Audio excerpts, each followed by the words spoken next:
Celtic have done 9 in a row, Rangers have done 9 in a row, but it's all about Steve Clarke's 4 in a row because Scotland tonight became history makers for the first time in our nation's entire history in either World Cup or European qualification groups. We have won our first 4 games in a row. Never done before. Might never be done again when Steve Clarke leaves, to be honest. Tremendous achievement, and it's an achievement that pretty much puts us on the brink of a plane to Germany because we've got 12 points out of 12. I don't really see anybody catching us, if I'm being honest, and it is top 2 that directly go in. It's not like second place has to go into a playoff or some sort of qualifier. No, top 2 directly go to Germany. Top 2 automatically qualify.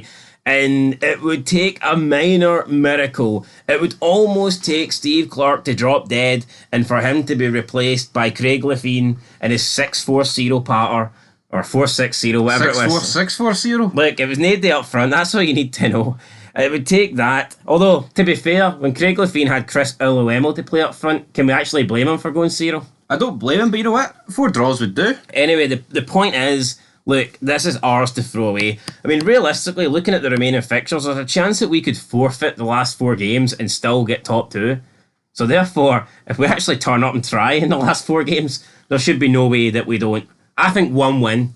I reckon a win against Cyprus or Georgia will do it for us. Absolutely. That is the problem though. It is 3 away games left, 1 home game. So I mean, if you want to spin it, you could say we've been fortunate. Even a draw against Norway will do it. A draw against if we prevent Norway picking up 3 points at Hampden, it's it. It's done. It's finished. Yeah, and I know it didn't feel. I mean, you can talk about Odegaard, you can talk about Haaland, but if they didn't do anything really at home, what are they going to do away? Well, Haaland done nothing for 90 minutes apart from throw himself to the ground multiple times like a cheat. So that's all Haaland done. But I hate Haaland. We're here to talk about this game. Although I did see a meme of his hair on Tom and Jerry, and it fucking looked like the spit of him. So fair enough. Looked like his lips puckered. I think there's more chance of Tom scoring a goal up front.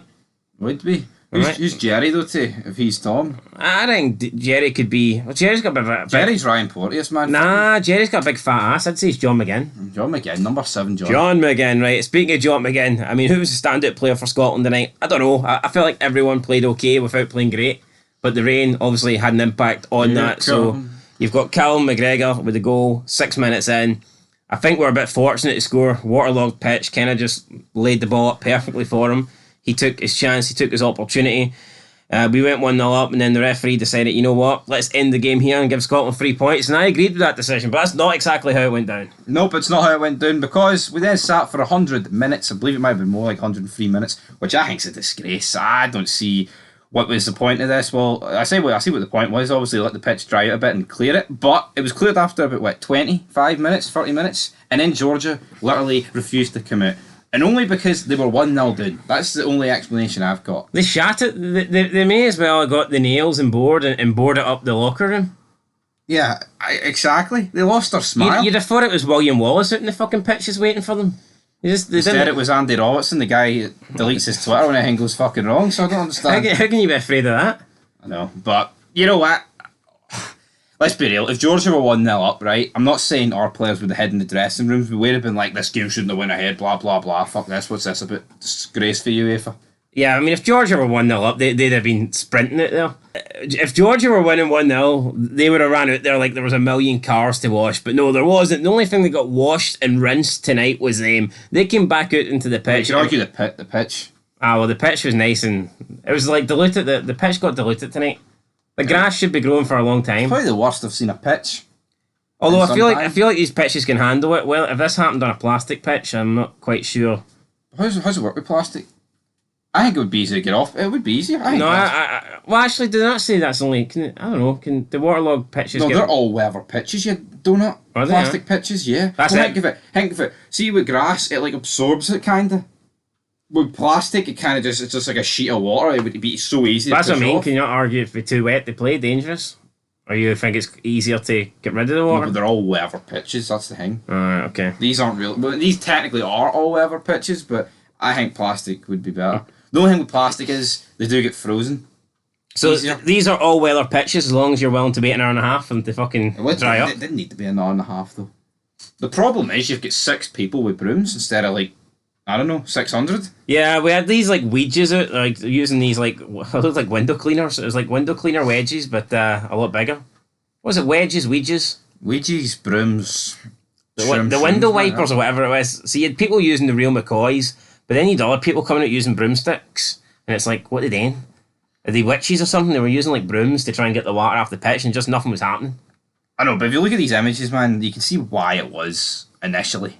And I'm actually surprised it took till the goal went in. And then they were checking an iPad, and I'm sitting here thinking, this is the pishest VAR check I've ever seen in my life. So why are they doing it on an iPad?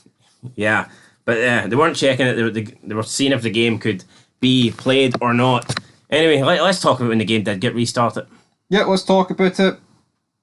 I mean, I don't think we played that good today, to be honest. But you know what? We got the job done. I don't care about how well we play. Yeah, if you offered me 6 points against Norway and Georgia and said we're going to be absolute shite in both games, which I don't think we were, but I do think we were underwhelming. We were better in this game than the first game. So. I would say, yep, give me it, and I'll see you in September. And that's pretty much what happened. Yeah, let's see you in September. I got a goal on the start of the first half, a goal on the start of the second half. Both goals a little bit fortunate in my opinion, but yeah, we got them. Georgia, I mean, I think could have easily scored one. I mean, Angus Gunn questionable for a cross in. Just completely, I mean, he doesn't even flap at it. I don't know, he just doesn't deal with it. He parried it away, I think, to the big multi-million-pound man. I don't think it was him. Was it not him? He's the only guy I know, but... Well, it doesn't matter if you're worth £1,000,000 or tenner, you should score that, like. It was an open goal, and he followed it into the side net. Yeah, and then he missed a penalty. I say he missed a penalty. I mean, it probably... Yeah, he skied a penalty. Ended up in Mount Florida, the train station. Good night, 2-1.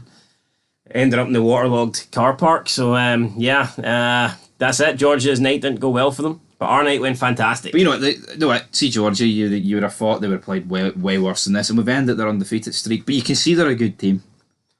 They're solid. I mean, they always viewed as a bogey team for us, but they've never had anything. I feel like they've actually got quality. I feel like they're hard enough to break down, but they've got quality going forward. Like, I would say Georgia are on a level of like a Finland. You just wouldn't think it. With international football, I think you just get stuck in this thing of where you just assume a team's ability over the course of like 10 years is the exact same. Like, people would still view Georgia as what they were like in 2010.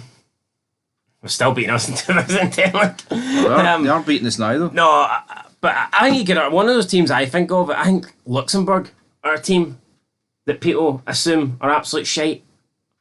And I would also go say Kakistan as well. Yeah, but they're good. I think I wouldn't go that far. But I think Kakistan and Luxembourg are two teams that don't get the credit that they deserve.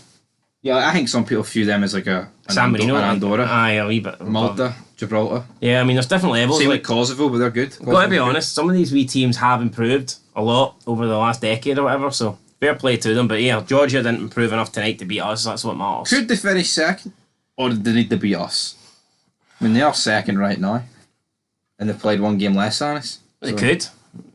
Just has to wait. We'll have to wait and see what happens. They could. Obviously, they haven't played Spain yet. I don't care who finishes second as long as we finish first. That's all that matters to me. So yeah, it would almost be. It would be kind of looked as a failure, man, if we finished anything but first. From this point. Well, you say that, but technically, the only difference between us and Spain is the fact that we've played 2 games more than one, and we've beat them at home. If they beat us at home and then win their 2 games in hand, they're level on points with us. Well, I said that in my fid, but I feel like from our point of view is we've got the points in the bag. They've still to play Norway away, I think. Yeah, we've actually got the points in the bag, whereas Spain have to make up the points. I think we'll finish. I think we'll top this group.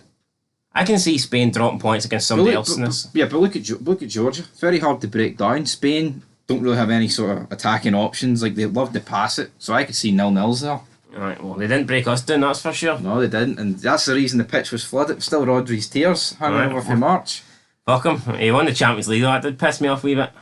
So did Haaland, though, and slapped him up. So. Rodri can have the Champions League. We'll be having the Euros next year. That's what it's all about. That's all that matters. Get your tickets booked to Germany, but until... And I hope Spain don't make it. I bet they will. Be good to see you, Georgia. Right, Spain, feel the rain, feel the pain. Rodri, get it right up you wee fud. Scotland's going to the Euros and you're not going anywhere. Rodri's pain is Scotland's gain. Sit in your bed crying into your Champions League trophy, mate, because... Oh, you got to cry into, mate? Your Sports Direct mug? Same, almost quite a big mug, isn't it? Like? Similar size to Champions League. Sports Direct, the cup of coffee that keeps on giving. Anyway, get your direct flights to Berlin, because we'll be there, guys. But until next time, peace.